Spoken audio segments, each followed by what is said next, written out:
न्युयोर्कमा एउटा घर बन्यो भने, म्यानहाटनमा एउटा घर बनायो भने अचम्मको कुरा हुन्छ। न त्यहाँ जमिन छ घर बनाउने, न बनाउने आवश्यकता छ, किनभने ठाउँ पनि छैन, बनाइसकेका छ। बाटो पनि नयाँ बनाउने ठाउँ छैन। पुरानै बाटो, पुरानै घर, पुरानै भवन, पुरानै कार्यालय पनि फेरिन सक्छ, तर भवन फेरिँदैन, अथवा कन्स्ट्रक्सन वर्क कम्प्लिट हुन्छ। रेल बन्ने ठाउँमा रेल बनेको छ, बाटो बन्ने ठाउँमा बाटो बनाएको छ, हवाई मैदान बन्ने ठाउँमा हवाई मैदान बनेको छ, अस्पताल भवनका ठाउँमा अस्पताल भवन, युनिभर्सिटीका ठाउँमा युनिभर्सिटी, कलेजका ठाउँमा कलेज, विद्यालयका ठाउँमा विद्यालय, सबै बनिसकेको छ। तर हामी चाहिँ निर्माणको फेजमा छौँ, निर्माणको चरणमा छौँ। त्यसकारण हामी हाम्रो निर्माणको चरणलाई साधारण गतिबाट होइन, तीव्र गतिबाट हेरेर जानुपर्छ। आज त हाम्रा युवाहरू निर्माण कार्यमा बाहिर गइरहेका छन्। अब अरबको पनि निर्माण कार्य अलिक पछि टोकिन्छ। हामी कतार हेर्दा हेर्दै कतार कस्तो भइसक्यो, युए हेर्दा हेर्दै कस्तो भइसक्यो, साउदी कस्तो भइसक्यो। अब हामी खालि के भने बिक्ने भनेको केयर गिभरमा मात्रै हुन्छ। बुढाबुढीको सेवा गर्ने कुरामा मात्रै, बच्चा हेर्ने कुरामा बिकाउँला, बुढाबुढी स्याहार सम्हाल गर्ने कुरामा बिकाउँला, नत्र भने हामी वैदेशिक रोजगारमा पनि बिक्ने स्थिति छैन। जुन लेभलको हाम्रो शिक्षा र सिप छ, हाम्रो शिक्षा र सिप जुन लेभलमा छ, त्यस स्थितिमा हाम्रो केही वर्षदेखि बिक्दैन। त्यो पनि थाहा पाउनुपर्छ। रेमिटेन्समा चल्छु, विदेश गएर कमाउँछु भन्ने भ्रम छोड्नुपर्दछ र यो बिल्कुल गलत। विभिन्न कारणले प्रचलन छ र विभिन्न कारणले मान्छे जाने गरे, विभिन्न परिस्थितिहरू त्यस्ता बने। कहिले हिंसाले गाउँ छोड्नु पर्यो, हिंसाले गाउँ छोडेर सहर पस्यो, सहरमा पनि बस्न सकेन, विदेश भाग्यो। गर्दा गर्दा अब वैदेशिक रोजगारी हाम्रो सामाजिक जीवनको एउटा अभिन्न अंग जस्तो भयो, जसले मान्छेलाई बिगार्नुसम्म बिगारेको छ। अलिकति रेमिटेन्स आउने पाए बिगार्नुसम्म बिगारेको छ, समाज बिगारेको छ, अनेक चिज बिगारेको छ। त्यसकारण त्यस विकृतिबाट उम्किन, स्वावलम्बी देश बनाउन, आफ्नै देशमा रोजगारीका अवसर सिर्जना गर्न हाम्रो सम्पूर्ण क्षमता यही हो। हामीले रोजगारीका अवसर सिर्जना गर्ने, हाम्रा उत्पादनका क्षेत्रहरू, उत्पादकत्व बढाउने, उत्पादनका क्षेत्रहरू बढाउने आवश्यकता छ। यस सन्दर्भमा आज हामीले केही महत्त्वपूर्ण काम, महत्त्वपूर्ण उपलब्धिको घोषणा पशुपक्षीका क्षेत्रमा, दुध उत्पादनको क्षेत्रमा र आजैबाट दुध हामी बजारमा पुर्याउन थाल्यौँ। Dairy whitener, milk whitener, whitener भने त सेतो बनाउने कुरा हो, दुध हो कि होइन भन्ने कुरा चाहिँ यो नाम तलले कसरी राख्नु, किन राख्नु, अमेरिका पछि किन मुक्त व्हाइटनर भने त सेतो बनाउने कुरा हो। त्यो सेतो बनाउने कुरा होइन, दुध हो नि। त्यसकारण पाउडर दुध, धुलो दुध, मेरो विचारमा यसलाई धुलो दुध कमसेकम मिल्क पाउडर भन्नु। व्हाइटनर भनेपछि मैले पत्ता लाग्दैन, त्यो सेतो बनाउने रहेछ, सेतो बनाउने त रहेछ व्हाइटनर। चियामा हालेपछि सेतो बनाउने रहेछ। त्यस कारणले व्हाइटनर भन्ने गर्दा कसैले हाम्रो अलिकति आफ्नो बनाएर नेपालीमा लेख्दाखेरि धुलो दुध दिएको सबैले बुझ्छ। धुलो दुध एउटा दुध हुन्छ, गाई भैँसीबाट दुहेको दुध, त्यसलाई मेसिनले ड्राई गरेर ड्राई बनाएपछि धुलो हुन्छ। त्यसलाई धुलो बनाएपछि, सुक्खा बनाएपछि त्यो धुलो दुधमा परिणत हुन्छ। त्यही फरक हो। हामीले अर्को के पनि भने व्हाइटनर भन्दाखेरि विश्वास कति पर्छ जनतामा, हामीले जनतामा यो दुधै हो भन्ने कुरा चाहिँ विश्वास दिलाउनुपर्छ। यो दुधै हो, हामीले खालि सुकाएर धुलो बनाएको मात्रै हो।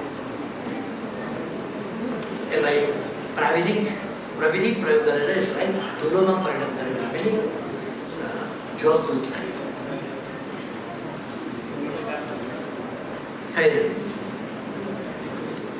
डेरी व्हाइटनर ठुलो दुध नै हो भन्ने मेरो विश्वास। यसको हामीले सुरुवात गऱ्यौँ आजबाट बजारमा।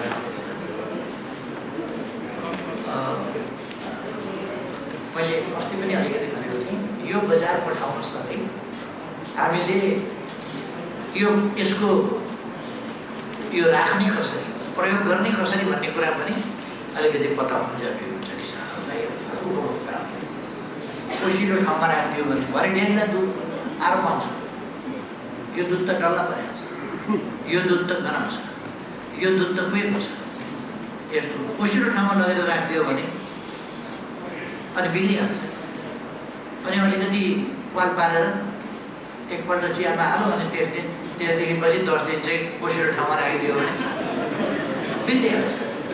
त्यस कारण त्यो खोलेपछि लगातार खानुपर्छ त्यसलाई। त्यो खोलेर धेरै राख्ने होइन, लोप गरेर राखेर खान्छ। त्यस कारण फटाफट खान्छ। यो दुध नै हो भन्ने कुरा मैले सोधेँ पनि, डाक्टर विमललाई सोधेँ, डाक्टर राजेन्द्र यादवलाई सोधेँ, उहाँलाई सोधेँ यो दुध त हो नि होइन भनेर। दुध हो भने भइन्छ नि किन भन्छ? हामी कहाँ ड्रिङ्क्सहरू धेरै आउँछ, इनर्जी ड्रिङ्क्स। ड्रिङ्क्स नै अब पिएपछि त ड्रिङ्क्स भन्ने पर्यो, तर त्यस्तो इनर्जी पनि केही होइन, ड्रिङ्क्स पनि होइन। यस्तो इनर्जी ड्रिङ्क्स जस्तो यो त त्यस्तो होइन नि, इनर्जी ड्रिङ्क्स जस्तो नक्ली कुरा होइन। यो रियल म्याङ्गो, रियल लिची, रियल के जाति भने जस्तो यो केमिकल फ्लेभर पनि होइन। यो त दुधै हो। यो हामीले उपभोक्तालाई बताउनुपर्छ, विश्वास दिलाउनुपर्छ यो दुधै हो। त्यस कारण यसको प्रयोग र दुधको प्रयोगमा खासै फरक छैन। बरु दुध ढाडिन्छ, दुध त्यो ढाडिएपछि दुध चाहिँ राम्रो हुँदैन, तर यो चाहिँ ढाडिँदैन, सुक्खा हुन्छ। त्यस कारण ताजा बस्छ, लान्छ।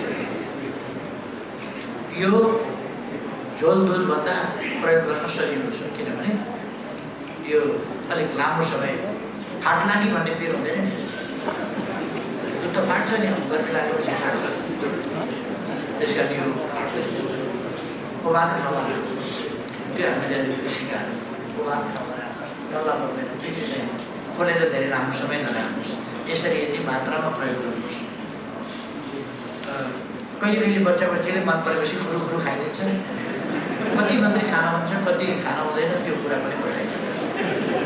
हामीले सचेत गराउन जरुरी छ प्रयोगमा, नत्र भने त्यसप्रति असमानतानी बढ्न सक्छ, गलत बुझाइ हुन सक्छ।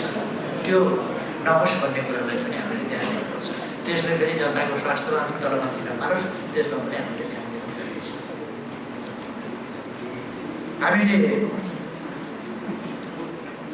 डेरी प्रोडक्ट्स जस्तो अब अलिकति खपत होला कि महिनामा थाहा छैन। अहिले हाम्रो दुग्ध उत्पादन बढ्ता भएर बसिरहेको छ, घिउ स्टकमा बसिरहेको छ, दुध बढी भइरहेको छ। यस चिजलाई हामीले दुधको अहिलेसम्म हामीले मान्छेहरूलाई दहीमा मात्रै पानी पारेको छ, बढी अलिक महीमा पनि पानी पार्नु। यो गर्मीमा कहाँको ड्रिङ्क्स महीको खानुपर्छ।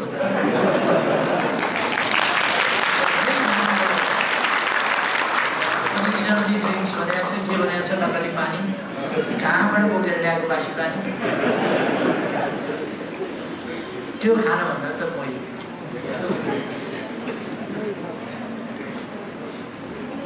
बताउनुपर्छ।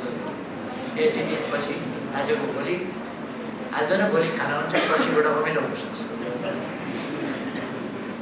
त्यसकारण त्यसलाई चाहिँ ल्याएपछि फ्रिजमा राखिदिनु र निकालेर खाने। फ्रिजमा राख्यो भनेदेखि 2-4 दिनलाई केही फरक पर्दैन। त्यो कुरा हामीले चाहिँ बताउनुपर्छ, पानी पार्नुपर्छ।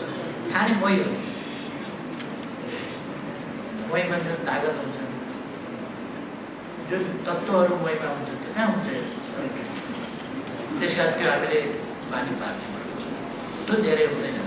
खालि हामीले कसरी त्यसको खपत बढाउन सक्छ। मैले भनेको छु डेरी प्रोडक्ट्स धेरै भयो, एकातिर त अर्डर बनाउनुहोस्, यहाँ खपत हुँदैन भने निर्यात गर्नु। त्यो पनि हुँदैन भनेदेखि चक्लेट किन स्विजरल्यान्डले मात्र बेच्ने, किन चाहिँ हामी उसमा बेल्जियम जाँदाखेरि बेल्जियमको चक्लेट, स्विजरल्यान्डको चक्लेट, हिमालयन चक्लेट किन नभन्नु? किन नभन्नु? माछा पुछाइ चक्लेट किन खाउनु? धौलागिरी चक्लेट किन नखाउनु? फेवा चक्लेट किन नखाउनु? ब्रान्ड हुन्छ भेगनास। अर्को विभिन्न नामहरू दिन सकिन्छ नि। ओक्सुन्डो छ यस्तो नाम दिन सकिन्छ, कञ्चनजङ्घा दिन सकिन्छ, अर्को दिन सकिन्छ, अर्को दिन सकिन्छ, एभरेस्ट चक्लेट दिन सकिन्छ।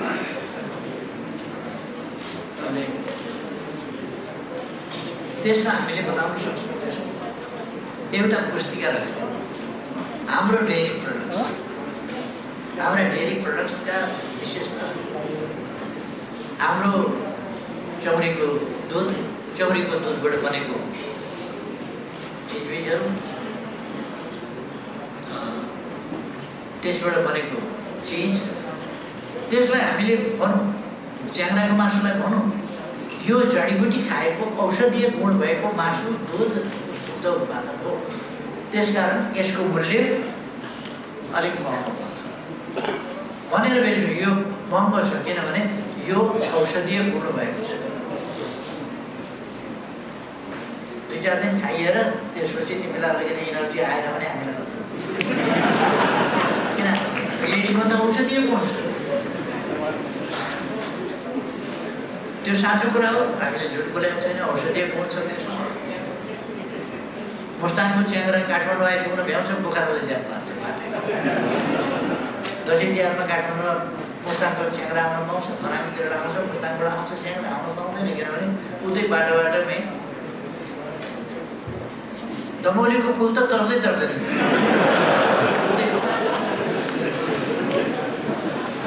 किनभने त्यसमा औषधीय गुण छ भन्ने मान्छेलाई थाहा भइसक्यो। यो चिज हामीले बिक्दैन भन्ने कुरा छैन। हामीले बेच्ने गरी उत्पादन गर्नु पर्यो। ठुलो स्केलको उत्पादन नभइकन बिक्दैन। ठुलो स्केलको उत्पादन लगानी भन्दाखेरि मान्छेले साधारणतया एउटा सोझो हिसाबले मात्रै बुझ्ने गरेको छ। लगानी भनेको पैसाको लगानी भन्ने मात्रै बुझ्ने। पैसाको लगानी मात्रै गरेर हुन्छ र श्रमको लगानी त्यत्तिकै चाहियो, प्रविधिको लगानी त्यत्तिकै चाहियो। रकम, श्रम, प्रविधि तिनटै चिजको लगानी चाहियो। त्यसको सन्तुलन चाहियो। पैसा मात्रै खन्याएर हुने भए त पैसा लगेर बारीको बारीमा ढोकाका ढोका बोराका बोरा सरे पनि केही हुन्छ। त्यहाँ त श्रम चाहियो र प्रविधि चाहियो। यसका निम्ति हामीले वैदेशिक लगानी भनेको त्यसका तीनवटै पक्ष छन्। यसमा एउटा रकमको लगानी, त्यो कृषि क्षेत्रको लगानी भनेको एउटा फ्याक्ट्री यहाँ बनायो, चक्लेट फ्याक्ट्री यहाँ बनायो। हाम्रो धेरै हुने दुधमा यहाँ चक्लेट फ्याक्ट्री बनायो। त्यो चक्लेट चाहिँ 75% बाहिर निर्यात गर्नुपर्छ। अनि चक्लेट फ्याक्ट्री बनाएर बाहिर 75% निर्यात गर्यो भने हाम्रो दुध बिक्री भयो। किसानले पशुपालन गर्न पाए, दुध बेच्न पाए, उसले चक्लेट बनायो, बाहिर पठायो। 25% चाहियो भने हामी प्रयोग गर्छौँ। त्यो पनि बेच्न पाइन्छ, बाहिरै पठाउन पाइन्छ। कम्तीमा पनि 75% त उसले बाहिर बेच्नुपर्छ भनेपछि अनि यहाँ चक्लेट बनाएर हाम्रो खेर जाने, हामीले प्रयोग गर्न नसकिरहेको दुध हामीले देखेका छौँ नि त। किसानले डेयरी होइन मिल्क होलिडे बनाऊ, किनभने खपत गर्न नसकेर त होलिडे बनायो। मिल्कमा पनि होलिडे खाइ हुन्छ। कुन दिन दुध आउने, कुन दिन शनिबार खानुहुन्छ। भैँसीले शनिबार, गाईले शनिबार कसरी खानुहुन्छ? मिल्क होलिडे भनेको धेर भयो। धेर भएपछि किसानलाई पोखा भने आन हो त्यो। अब त के किसानलाई पोखा भनेको हो त्यो। मिल्क होलिडे भनेको अरू के होइन। हामी खपत गर्न सक्दैनौँ, पोखा। त्यही भने अलिकति भाषा अङ्ग्रेजीमा मिलाइदिएन त्यो मिल्क होलिडे भनेर। त्यस कारण यो होलिडे सोलिडे होइन। हामीले सदुपयोग गर्नु पऱ्यो नि। आफ्नो उत्पादनको खेर जानु भएन, सदुपयोग गर्नु पऱ्यो, अधिकतम सदुपयोग गर्नु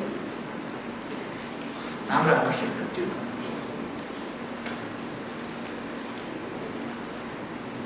आज हामीले एउटा लोगो पनि बनाएका छौँ।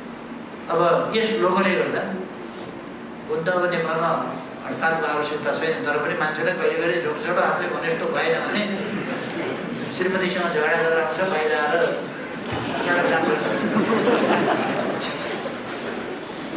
पार्टीमा झगडा गर्छ, बाहिर गएर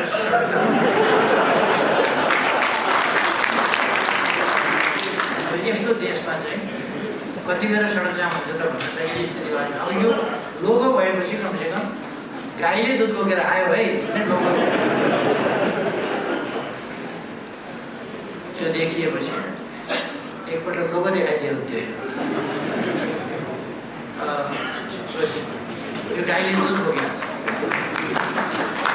थोपा सङ्कलन गरेर थोपाको पनि सङ्केत छ, थोपा सङ्कलन गरेर थैलै बोकेको छ।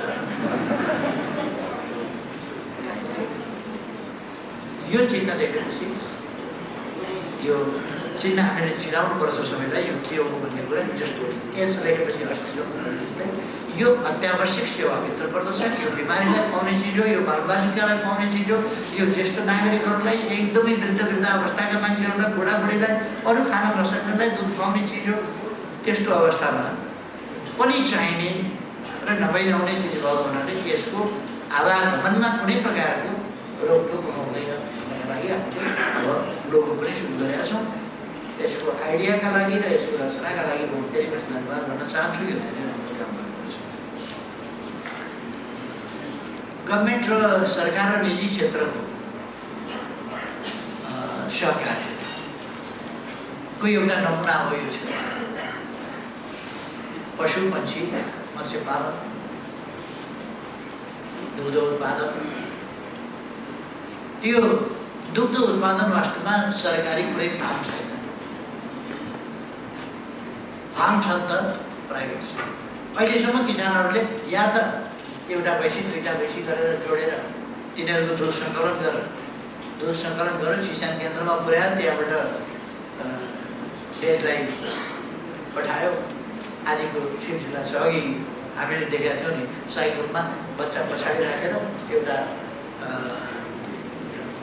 भाँडोमा चाहिँ दुधको अगाडिपट्टि राखेर एकजना महिलाले त्यसरी बच्चालाई पछाडि राखेर अब एउटा परिवारको एउटा भैँसीको दुईवटा गाईको त यस्तै हुँदो रहेछ सानो उसबाट बोकेर।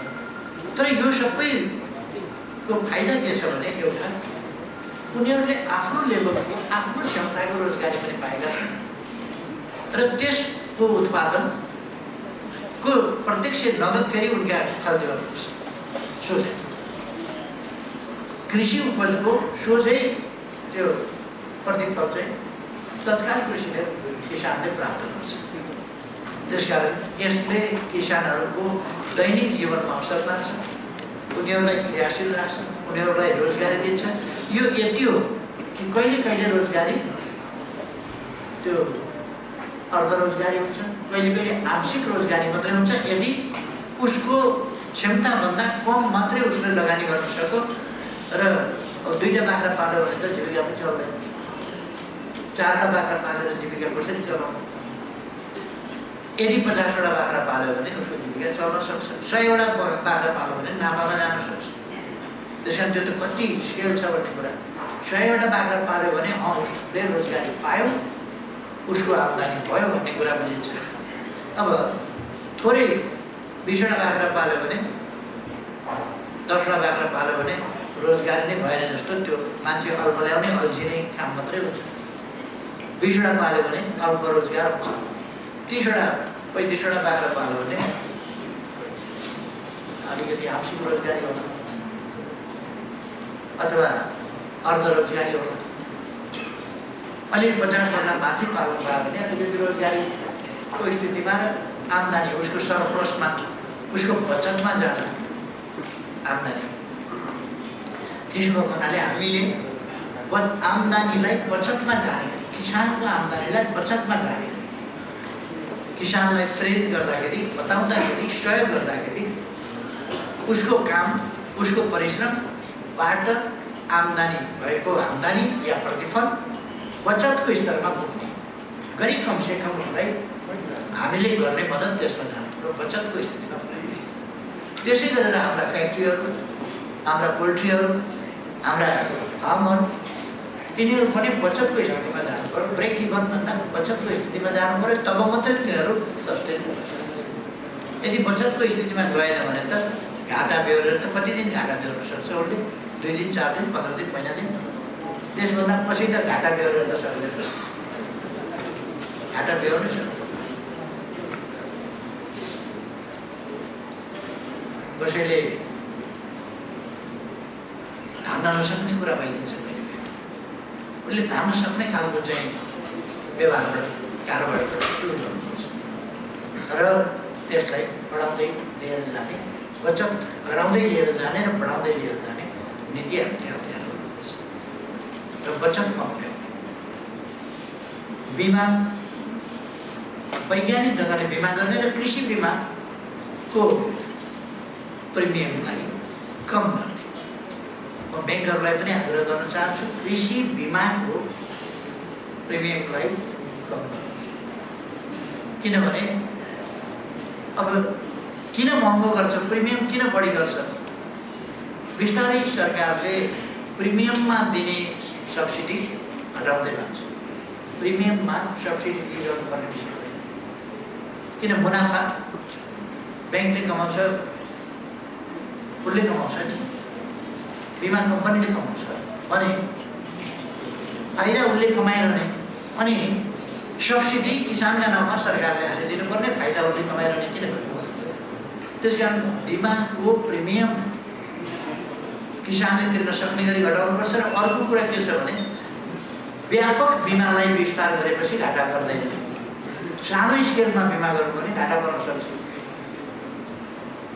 जम्मा एउटा केराबारीको बिमा गर्नुभयो भने त्यसमा भुइँ चलेर त्यो ढल्यो भनेदेखि त बिमा कम्पनी एउटा मात्रैमा बिमा गरेको छ भने त त्यो प्रिमियम मात्रै खाउला भनेर त कसरी हुन्छ त्यसको अफिस पनि मेन्टेन नहोला त्यस कारण उसले केरा खेती कति छ कतिमा बिमा गर्ने त्यो हेर्नु पऱ्यो र हामीले यस्तो चिजको यति उत्पादन गर्नु पऱ्यो जहाँ बिमा कम्पनी आकर्षित हुन सकोस् अब बिमाले एउटा मात्रै वस्तु आकर्षित गर्दैन एउटा मात्रै मात्र बिमा गर्ने होइन उसले धानमा गर्छ गहुँमा गर्छ मकैमा गर्छ फलफुलमा गर्छ आँपमा गर्छ लिचीमा गर्छ सबै चिजमा गर्छ पशुमा गर्छ पन्छीमा गर्छ यो सबैमा गऱ्यो भने केही ठाउँ नोक्सान परेर तिर्न पऱ्यो भने बाँकी ठाउँको प्रिमियमले उसलाई मुनाफामै लाग्छ त्यस कारण बिमा कम्पनीहरूले बिमा क्षेत्रको विस्तार गर्नु पऱ्यो बिमाहरूको विस्तार गर्नु पऱ्यो सङ्ख्या विस्तार गर्नु पऱ्यो र प्रिमियम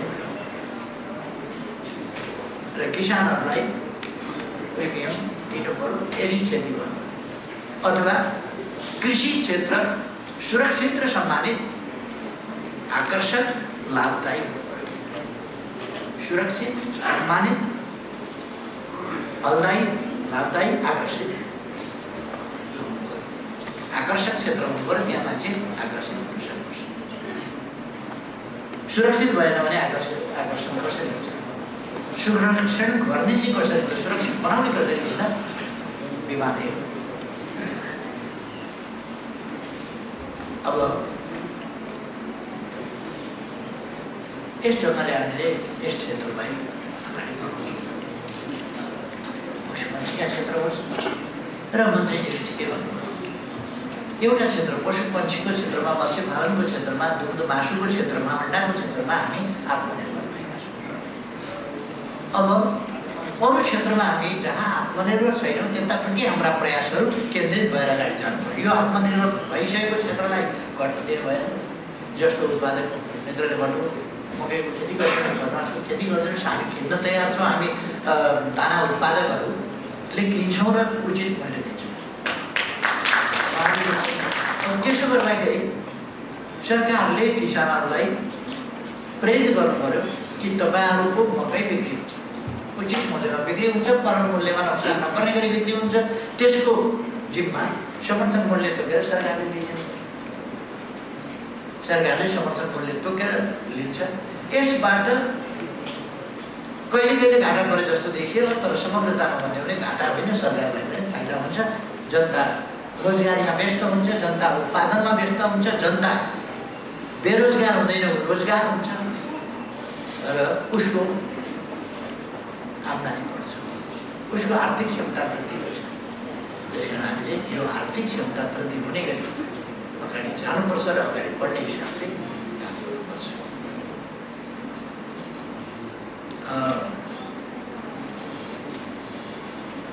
हामी अब फलफुलको क्षेत्र खाद्य वस्तुको क्षेत्र। यो कृषि क्षेत्रमा हामी आत्मनिर्भर हुन्छ भने हामीले रासायनिक मलको कारखाना नेपालमा खोल्ने भनेका छौँ। त्यसको विधिवत प्रक्रिया अगाडि बढाउन सकेका छैनौँ। केही निकट भविष्यमा हामी कृषि मलको अथवा रासायनिक मलको, प्राङ्गारिक के मलका कारखानाहरू कुन कुन लेभलमा हुन्छ त्यसको हिसाब गरेर नेपालमै मल कारखाना खोल्ने र एउटा सबभन्दा हामीलाई सजिलो हुने कुरा विद्युतबाट मल कारखाना, यस सम्बन्धमा छलफल भइरहेको छ। हामी महँगो पर्छ भने पनि केही छैन, एउटा प्रोजेक्ट नै हामी डेडिकेटेड गरिदिन सक्छौँ मल कारखानालाई। प्रोजेक्ट नै डेडिकेटेड गरिदिएपछि त्यसमा नाफा नोक्सान भन्ने कुरा भएन, त्यो प्रोजेक्ट सञ्चालन गरेर मल कारखानाका लागि। त्यसो भनेपछि हामीले बाहिरबाट आउने, हामी थर्मलको गर्दै गर्दैनौँ, एटमिक थर्मल त्यतापट्टि पनि हामी कुनै हालतमा जाँदैनौँ, त्यो दुर्घटनाको। अर्को हामी कोल आदि इत्यादि थर्मलमा पनि जाँदैनौँ, घुस कोल आदि इत्यादिका थर्मलहरू यस्तामा पनि जाँदैनौँ। र अर्को हामीले अब ग्यासबाट निर्माण गर्ने, ग्यासबाट चाहिँ पैदा गर्ने, ग्यासको प्रयोगबाट जाने, त्यस कुरामा एउटा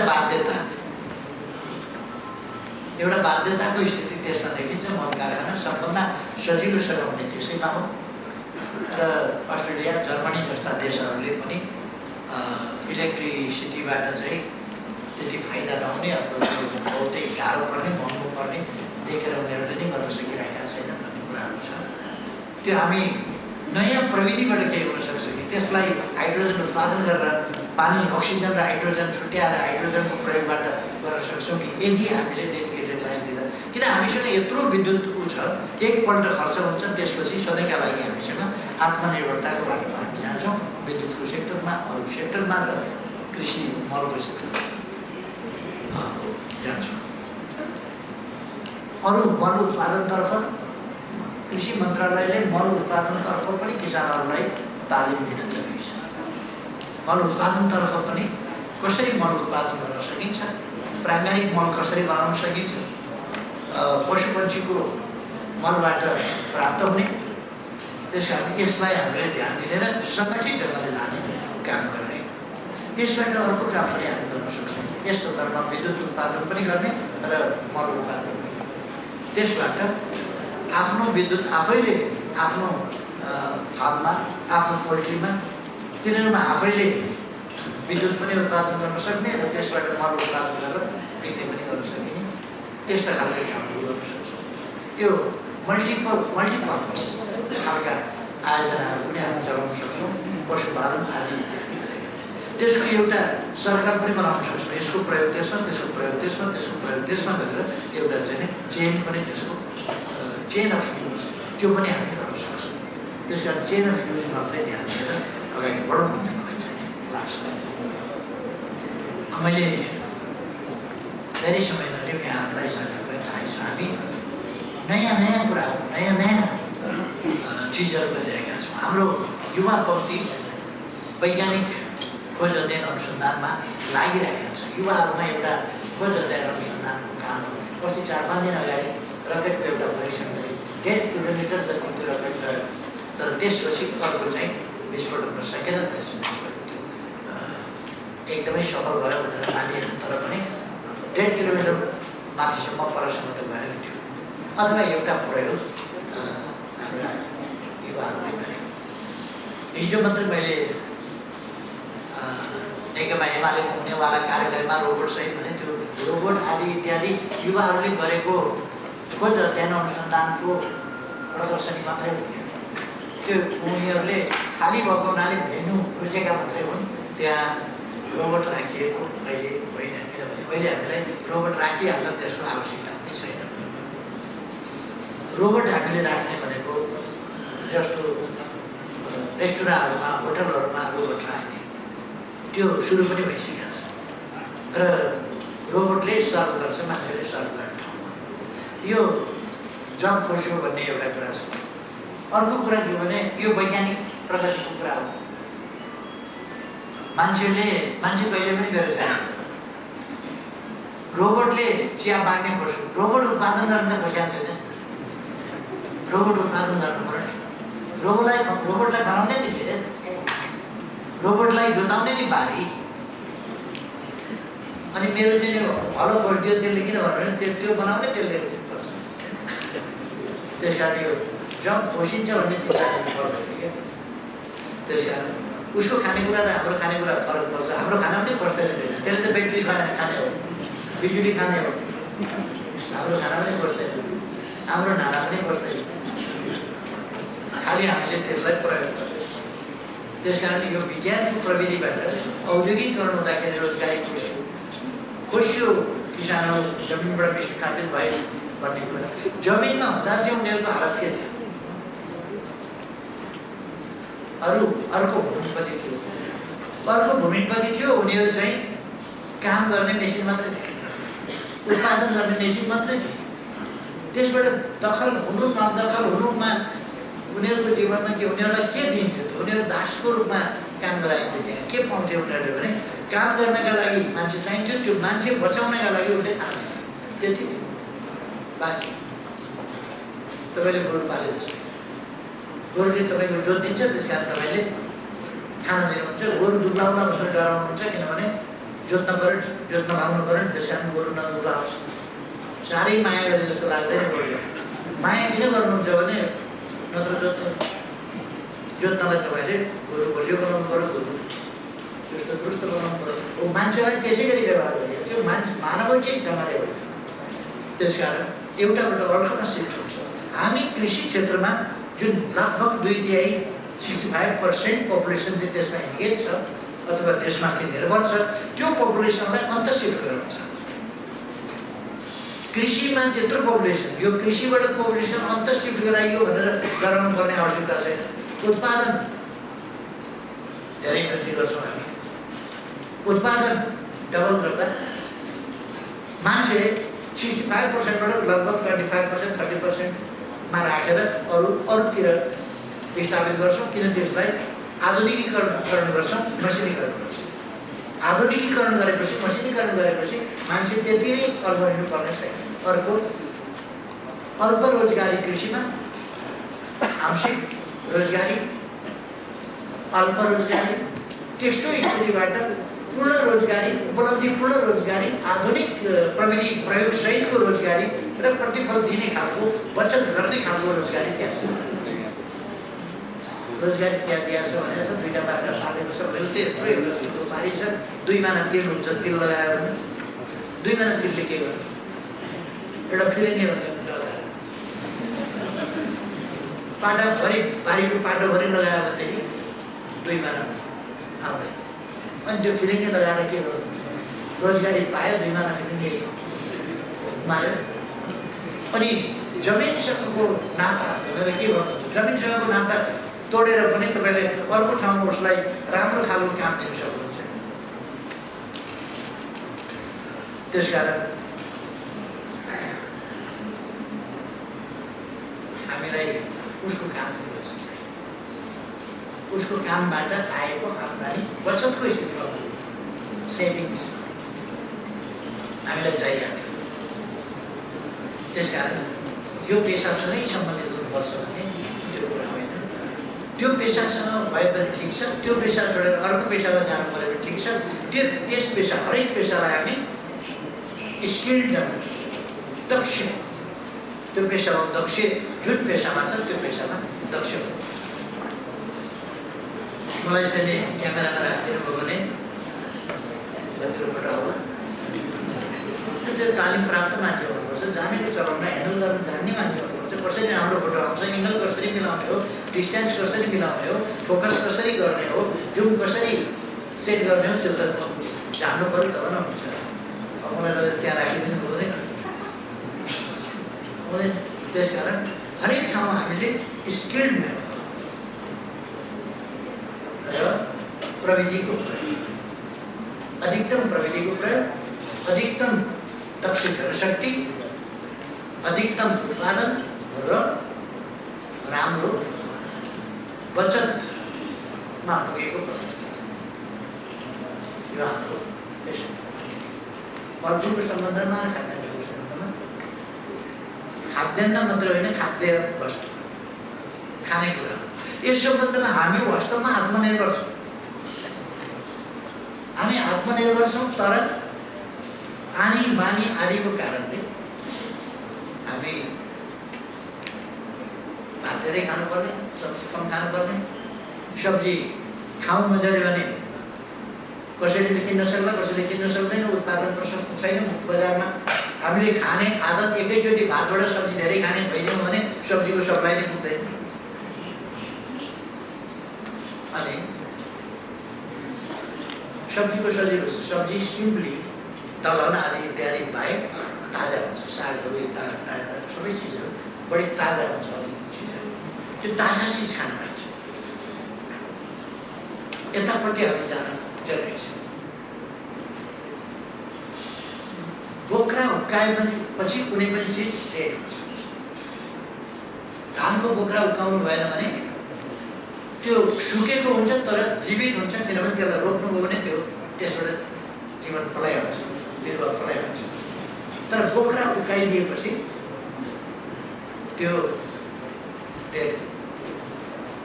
डेड चिज जति लामो समय लाग्यो ड्राई भए पनि डेड चिज डेड चिज। त्यस कारण त्यसले बिस्तारै त्यसको पौष्टिकता खत्म हुँदै जान्छ। अब हामी अहिले कस्तो खान्छौँ भने यति लामा लामा सिताहरूको चामल खान्छौँ नि, त्यो चामलै होइन, त्यसलाई त पिठो पारेर अनि फेरि पेरेर चामलका जस्ता सिता बनाएर खाँदा त्यसलाई बनाएको। 1 इन्च लामो धान कति देख्नुहोस् तपाईँले, 1 इन्च लामो सिता हुन्छ भातको। त्यसै हामीले थाहा पाउनुपर्छ कि त्यो नगरी हामीले किसान हौँ, हामी खेती गरेका छौँ। मैले हलो जोतेको छु, धान रोपेको छु, धान लगाएको छु, बिउ छरेको छु, सबै गरेको छु। मैले मसिनो लगाएको छु, मोटा लगाएको छु, सबै लगाएको छु। धान कस्तो हुन्छ भन्ने थाहा छ नि। त्यो त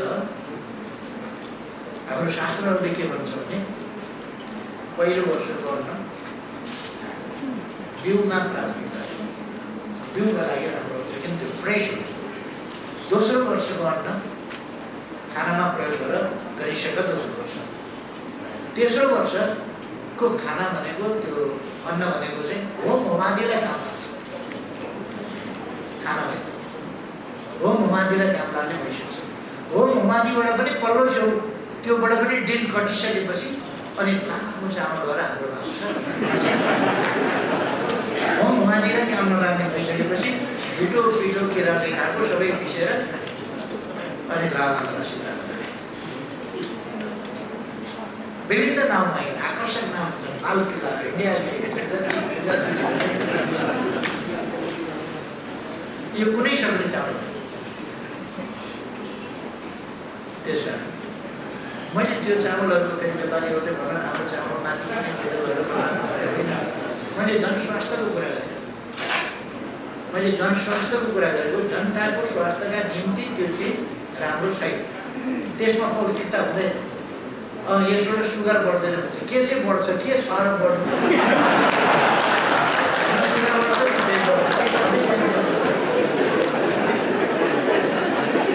त्यसले खाएका बेला पेट चाहिँ पेटमा हालेपछि भएन भने तर त्यसमा के पनि पौष्टिक तत्त्व देख्दैन। हामीले ताजा खाने, यस वर्ष उत्पादन गऱ्यो यसै वर्ष धान उत्पादन गऱ्यो, धान खायो, गहुँ उत्पादन गऱ्यो यसै वर्ष खायो, ठिक छ। हामीले बिउका लागि राख्यो, दोस्रो वर्षभन्दा उता गएपछि त्यो सर्छ। अझ चामल बनाएर राखेपछि, बोक्रो छुट्याएपछि, हरेक चिजको भन्नुहुन्छ भने बोक्रो छुट्याएपछि त्यो चिज डेड हुन्छ, किनभने त्यो बोक्रो छोडाएको चिजले बिरुवा उत्पादन गर्दैन, भनेपछि डेड छ। त्यो हामीले बोक्रो अलिक सानो एउटा तिलको दानामा बोक्रो कति पावरफुल हुन्छ। उसले सुकेन हुन्छ तर आफ्नो भित्रको चिजलाई चाहिँ त्यसले जीवित राखिराखेको हुन्छ। त्यसले राम्रो उपयुक्त प्रकृति भेट्टायो भने, माटो भेट्टायो भने, उपयुक्त वातावरण भेट्टायो भने दिइहाल्छ। तर त्यसको बोक्रो बिगारिदिनुहोस्, फुट्यो भने उसिनो भने कुच्यायो भने या टोक्रो छोडाइदियो भने पर्छ। कुनै पनि फलफुलको हुन्छ कुनै पनि खानेकुराहरू भुटिदियो भने पर्छ, उसिनिदियो भने पर्छ। त्यस कारण त्यसपछि लामो समय राख्नु हुँदैन, त्यो मरेको चिज छिटै खानुपर्छ। मासु जस्तै हो भने मासु पनि लामो समय राख्नु हुँदैन, काटिसकेपछि त्यो डेढ हुन्छ तर बिग्रिन्छ। अब यो सुक्खा भएको हुनाले अलिक समय पर्छ, त्यसै कारण हामी फलफुलको ड्राई फ्रुट खानु बनाउँछौँ। त्यही सुक्खा भएपछि लामो समय टिक्ने भएको हुनाले स्लाइस बनाउने ड्राई फ्रुट बनाउने त्यो काम भइरहेको छ। किनभने नत्र भनेको चाहिँ डेढ चिज चाहिँ लामो समय पर्दैन, सुक्खा रहेको हामी हाम्रा खानेकुराका बानीबानीहरू बदलेर हाम्रो जुन खाद्य वस्तुको उत्पादन छ त्यो हाम्रो पपुलेसनलाई पुग्ने गरी छ। तर हाम्रो गलत आदतले गर्दा अर्बौँको चिज हामी बाहिर अर्बौँ थोरै 2-4 अरबको र चामल मात्रै हामी 35 अरबको 40 अरबको कति अरबको चामल। नेपाल जस्तो देश कृषि प्रधान देश के प्रधान आयात प्रधान किनेर खाने प्रधान यो कुनै आयात प्रधान बनाउने होइन निर्यात प्रधान बनाउनु। कृषि प्रधान हो भने पनि त्यसलाई आधुनिक तालिम थिच्नुपर्छ, प्रविधिले थिच्नुपर्छ भनेर मर्ने त्यसमा जान्छ। कृषि प्रधान हाम्रो ट्रेडिसनल नलेजलाई मोडर्न नलेजमा मोडर्न प्रयोग र परीक्षणहरूबाट आएका प्रतिफलहरूसँग हाम्रा पुराना ट्रेडिसनल नलेजहरूलाई तिनीहरूलाई र हाम्रा सम्पदाहरूलाई तिनलाई चाहिँ त्यसमा हाम्रो प्याटेन्टको क्षेत्रमा हामीले काम गर्नु छ। कृषि क्षेत्र प्याटेन्टको प्रश्न भने बागवानी, बोट बिरुवा, वन जङ्गल आदि इत्यादि यसको सम्बन्धमा यद्यपि फलको क्षेत्रमा कतिपय पर्छ तर कतिपय फलफुल जन्ने कुराहरू त कृषिको क्षेत्रमा पर्छ। त्यस कारण र फलफुललाई अब वनलाई कृषि वनको रूपमा प्राकृतिक वनहरू छोडेर अरू हामी कृषि वनको रूपमा गाउँमा डेभलप गर्न सक्छौँ। वातावरणलाई पनि राम्रो पहिले पनि हामी सर्वकै साथ नियममा भन्ने गरेका छौँ। हामी 62% अफ आवर ल्यान्ड हामीले डेडिकेटेड गरेका छौँ दुनियाँलाई वातावरणका लागि हामीले छुट्याएका छौँ।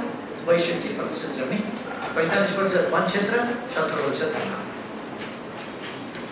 62% हामीले प्रकृतिका लागि छुट्याएका छौँ, वातावरणका लागि छुट्याएका छौँ, इकोसिस्टमका लागि छुट्याएका छौँ। 65% क्लाइमेटका लागि, इन्भाइरोमेन्टका लागि, इकोसिस्टमका लागि, नेचरका लागि छुट्याएका छौँ हामीले 62%। गर्वका साथ भन्छौँ त्यो प्रतिशत हामी उत्पादनमूलक ढङ्गले बढाउन सक्छौँ। अझै भन्न सक्छौँ कि हामी फलफुल खेती टम्म लगाएर हामीले 50% हाम्रो जमिन चाहिँ